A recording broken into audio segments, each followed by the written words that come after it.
Hello दोस्तों। आज की कहानी में आपका स्वागत है। आज मैं आपको एक अनोखी कहानी सुनाने जा रहा हूँ। उससे पहले आप लोगों से मेरा एक विशेष अनुरोध है कि आप लोग मेरे चैनल को सब्सक्राइब करके मुझे सपोर्ट करें। दोस्तों, मेरा नाम विशाल है। पिछले कुछ समय से मैं अपनी मौसी के घर नहीं जा पाया था।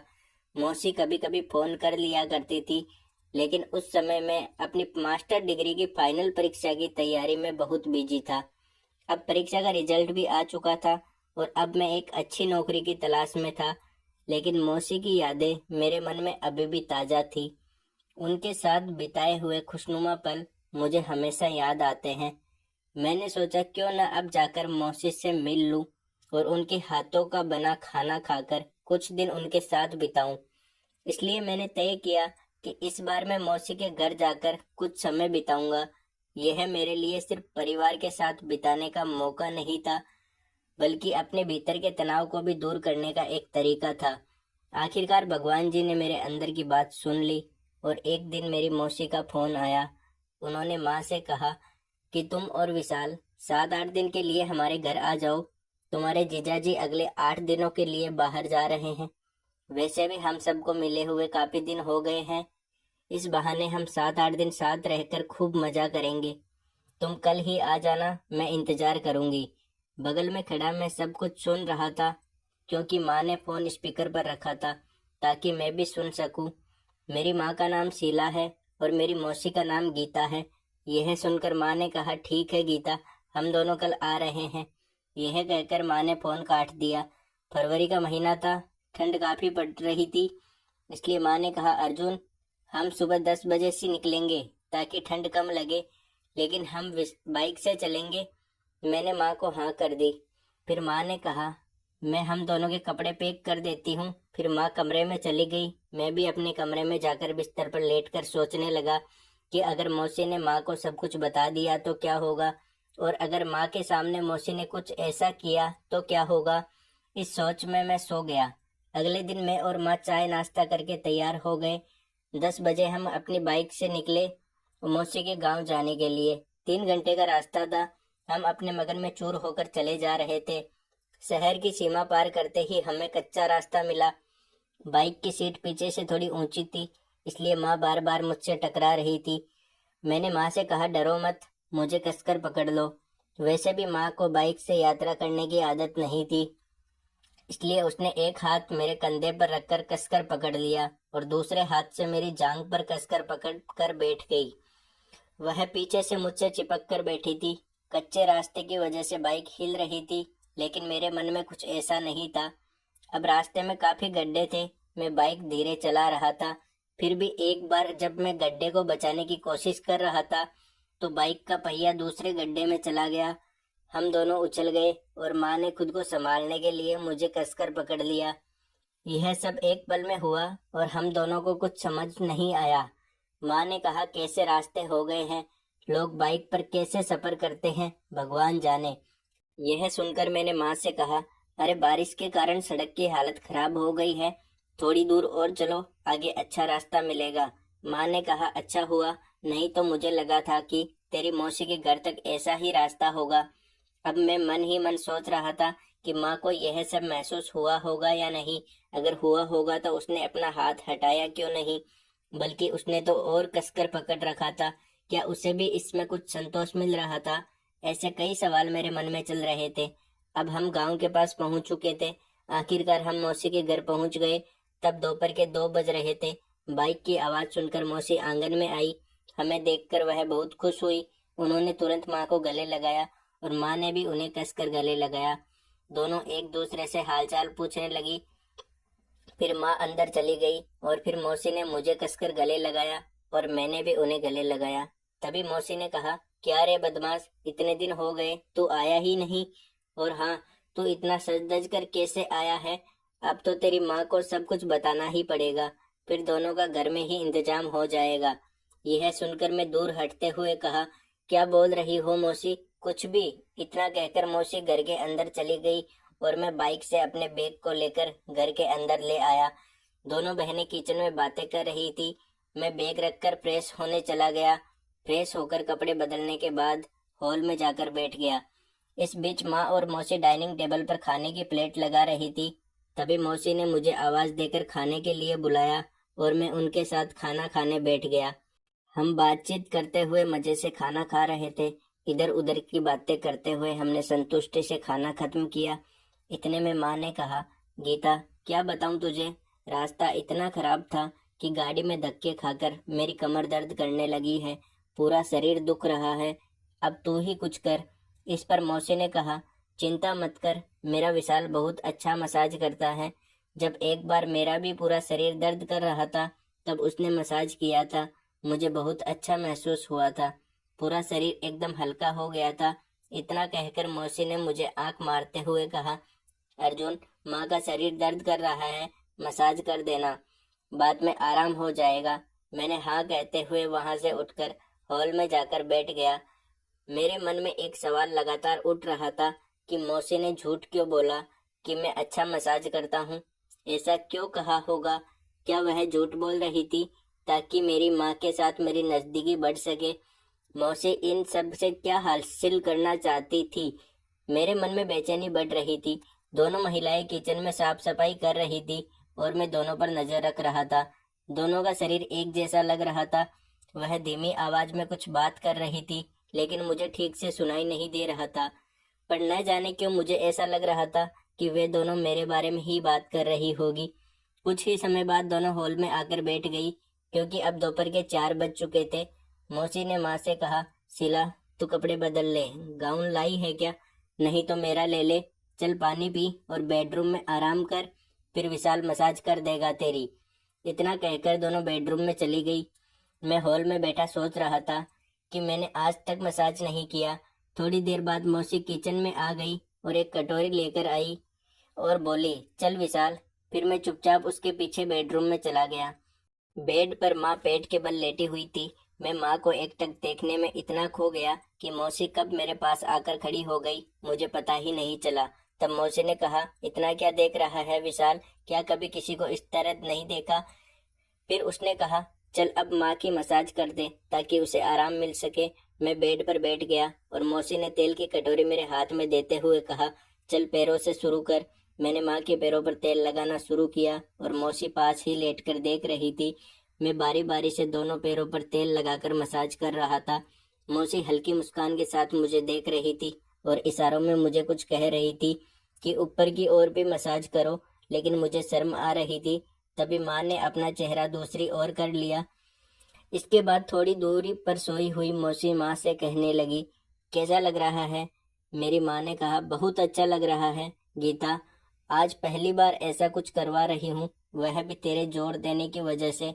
तुझे बहुत कुछ पता है गीता। तभी मौसी ने माँ के सिर पर हल्का थप्पड़ मारा। माँ ने कहा, क्या बचकानी बातें कर रही है?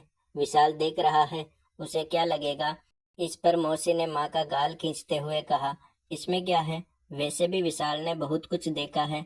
यह सुनकर माँ ने शर्माते हुए कहा, चल कुछ भी बोलती है, गीता बहुत नाटक कर रही है तू। फिर माँ ने कहा, विशाल, बहुत आराम मिल रहा है, मुझे अब कंधों तक मसाज कर दे ताकि पूरे शरीर को राहत मिले। फिर मैंने भी अच्छे से मसाज किया। करीब आधे घंटे की मसाज के बाद माँ ने कहा, अब बस कर विशाल। फिर मैं इसी तरह खड़ा रहा। मेरे दोनों पैर माँ की कमर के पास थे। तभी माँ पलटकर पीठ के बल लेट गई। फिर मौसी उठी और माँ का हाथ हटाते हुए बोली, अरे यह क्या कर रही है शीला, अभी अभी आधे शरीर की मसाज बाकी है। माँ शर्माते हुए बोली, अभी रहने दे गीता, मुझे शर्म आ रही है विशाल से ऐसा करवाते हुए।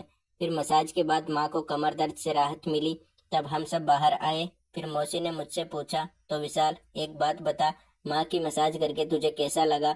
मैंने कहा, मौसी, पहले तो मैं बहुत डरा हुआ था, लेकिन तुमने सब संभाल लिया, वरना मेरा क्या होता? मौसी ने कहा, लेकिन तेरी माँ भी तैयार हो गई थी और उसे अच्छा लगा। मैंने कहा, हाँ मौसी, यह सब तेरी वजह से हुआ। फिर मौसी ने कहा, अब तो इसे करने में मजा आएगा ना विशाल? मैंने कहा, नहीं मौसी, मुझे यह सब माँ के साथ करना अच्छा नहीं लगेगा। मौसी ने कहा, अब तो चिंता मत कर, जो भी करना होगा तेरी माँ ही करेगी। मेरा ध्यान अनजाने में सामने के अलमारी के शीशे पर गया तो दरवाजे पर माँ खड़ी थी, लेकिन मौसी ने उसे नहीं देखा। मैंने जानबूझकर अनजान होने का दिखावा किया और फिर शीशे में देखा तो माँ हमें देख रही थी। एक पल के बाद जब मैं फिर देखा तो माँ वहां नहीं थी। तभी मौसी ने पूछा, क्या हुआ विशाल? मैंने मौसी को बताया कि माँ यहाँ आई थी।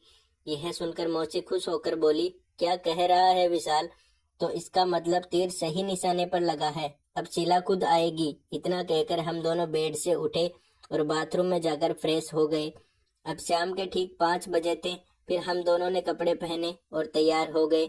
लेकिन मैंने मौसी से कहा, मैं थोड़ा बाहर घूम कर आता हूँ। मौसी ने कहा, रुको, मैं चाय बना देती हूँ। फिर हम हॉल में आए तो माँ भी फ्रेश होकर आ चुकी थी। मौसी ने कहा, शीला बैठो, मैं चाय बना देती हूँ, अच्छा लगेगा। वैसे भी मौसम ठंडा है। माँ ने कहा, हाँ बना गीता, कम से कम शरीर गर्म हो जाएगा। वैसे तुझे अब ठंड नहीं लग रही है ना? माँ ने हल्के कटु शब्दों में मौसी से कहा। यह सुनकर मौसी समझ गई कि माँ ऐसा क्यों कह रही थी। लेकिन मौसी ने कहा, अरे शीला, हमें तो ठंड की आदत है। वैसे भी तुम्हारे शहर में ठंड होती ही कहाँ है। चल मैं जल्दी से चाय बना देती हूँ। फिर मौसी किचन में चली गई और चाय बनाकर लाई और फिर हम तीनों ने साथ में चाय पी। फिर मैंने माँ से कहा, मैं जरा बाहर जाकर आता हूँ। इस पर माँ ने कहा, हाँ जाओ, तुम्हें भी गर्मी लग रही होगी, लेकिन जल्दी आ जाना।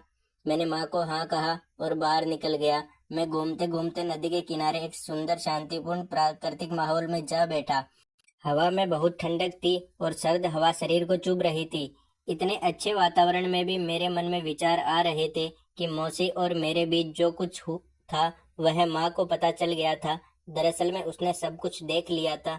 सब कुछ देखने के बाद भी माँ शांत थी, लेकिन माँ, मौसी और मैं ऐसे पेश आ रहे थे जैसे कुछ हुआ ही नहीं हो। माँ यह सब जानती थी, फिर भी उसने कुछ नहीं कहा। क्या यह सब देखकर उसकी भी भावनाएं जाग गई थी? क्या उसे भी यह सब करने की इच्छा हो रही थी? या शायद पिताजी उसे वह सब नहीं देते होंगे? ऐसे ही कई विचार मेरे मन में आ रहे थे। आखिरकार मैं उठा। हर तरफ अंधेरा हो गया था और धीरे धीरे ठंड बढ़ रही थी। फिर मैं सीधे घर की ओर चल पड़ा। जब घर पहुंचा तब रात के 8 बज चुके थे। माँ और मौसी किचन में खाना बना रही थी।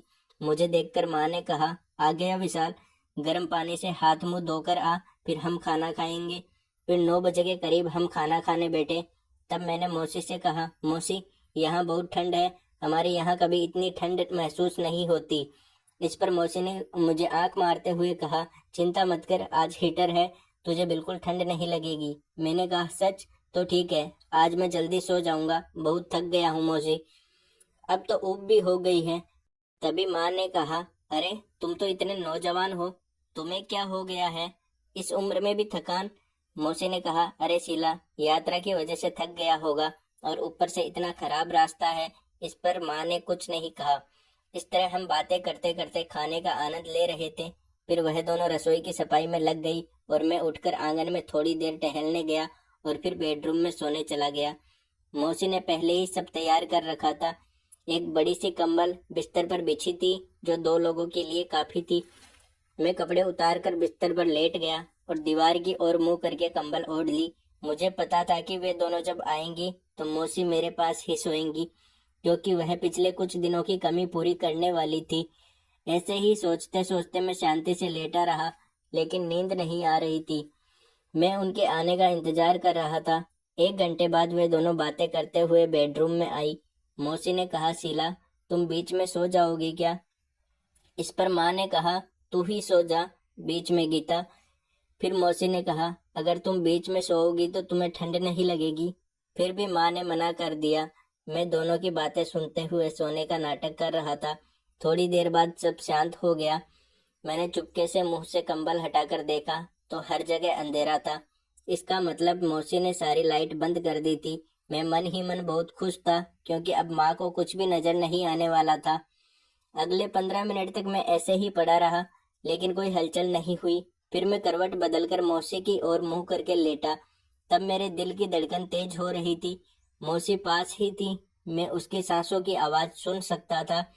मन में कई सवाल उठ रहे थे कि क्या यह सही है? क्या माँ को इन सब का एहसास हो गया है या फिर वह अनजान बनी हुई है? लेकिन मैंने सोचा, अब जो होना है वह होकर रहेगा। तभी मौसी ने धीरे से मुझे छूकर कहा, तू सो गया क्या? उसकी आवाज में एक हल्की सी बेचैनी थी। मैंने सोने का नाटक जारी रखा, लेकिन मन के अंदर बेचैनी बढ़ती जा रही थी। अचानक मौसी ने मेरे कंधे पर हाथ रखा और फिर उसकी उंगलियां धीरे धीरे मेरी पीठ पर घूमने लगी। एक अजीब सी बेचैनी और डर मेरे अंदर पनपने लगा। तभी अचानक माँ की आवाज सुनाई दी, गीता सो जा, बहुत रात हो गई है। फिर मौसी ने तुरंत हाथ पीछे खींच लिया और थोड़ी दूरी पर जाकर लेट गई। माँ की इस आवाज में कुछ ऐसा था जो मुझे शांत कर गया। मुझे महसूस हुआ कि माँ सब जानती है, लेकिन वह इस स्थिति को संभालने की कोशिश कर रही है। मैं थोड़ी देर चुपचाप लेटा रहा और फिर आखिरकार नींद आ ही गई। अगले दिन सुबह जब मैं उठा तो माँ पहले ही उठ चुकी थी। वह किचन में चाय बना रही थी और मौसी भी पास में ही थी, लेकिन माहौल थोड़ा अलग सा लग रहा था। फिर माँ ने मुझे देखा और हल्के से मुस्कुराते हुए कहा, चाय पिएगा? मैं कुछ कह नहीं पाया, बस हाँ में सिर हिलाया। मैं जानता था कि माँ बहुत कुछ जान चुकी है और उसके चेहरे की मुस्कान में एक गहरा अनुभव छुपा हुआ था। माँ ने उस रात जो देखा था उसे शायद उसने अपने अंदर ही समेट लिया था, बिना किसी बड़े झगड़े या मुद्दे के। कुछ देर बाद माँ ने मौसी की ओर देखा और कहा, अच्छा गीता, अब हमें चलना चाहिए, घर पर बहुत काम है। तब मौसी ने सिर हिलाकर हामी भरी और कहा, तुम जाओ, अब तुम्हारे जीजाजी के भी आने का समय हो गया है। जैसे ही मौसी ने हमें विदाई दी, घर का माहौल अचानक से हल्का हो गया। मैंने महसूस किया कि माँ ने बिना कुछ कहे इस स्थिति को सही दिशा में मोड़ दिया था। माँ ने मेरी ओर देखा और कहा, विशाल, जिंदगी में हर चीज की एक हद होती है। सही और गलत का फर्क जानना बहुत जरूरी है। उसकी बातों ने मेरे दिल और दिमाग में गहरी छाप छोड़ी। उस दिन के बाद मैंने फैसला किया कि मैं अपने जीवन को एक नई दिशा दूंगा। माँ के इस शांत और धैर्यपूर्ण व्यवहार ने मुझे वह सिखा दिया जो शायद किसी और तरीके से समझना मुश्किल होता। इस तरह मौसी के घर से विदा लेते हुए मैंने तय किया कि मैं अपनी सोच और कर्मों को सुधारूंगा और जीवन में आगे बढ़ने की कोशिश करूंगा। माँ की समझदारी और ममता ने मेरे जीवन को एक नई राह दी और मैं अपने भविष्य की ओर आशा और आत्मविश्वास के साथ बढ़ने लगा। तो दोस्तों, यह थी आज की हमारी छोटी सी कहानी। आपको यह कहानी कैसी लगी? कमेंट करके जरूर बताएं। अगर आपको यह कहानी पसंद आई हो तो इसे लाइक करें और अपने दोस्तों के साथ शेयर करें। आगे भी ऐसी ही रोमांचक कहानियां पढ़ने के लिए हमारे चैनल को सब्सक्राइब करें और बेल आइकन दबाना ना भूलें, ताकि आप हमारी कोई भी कहानी मिस ना करें। धन्यवाद।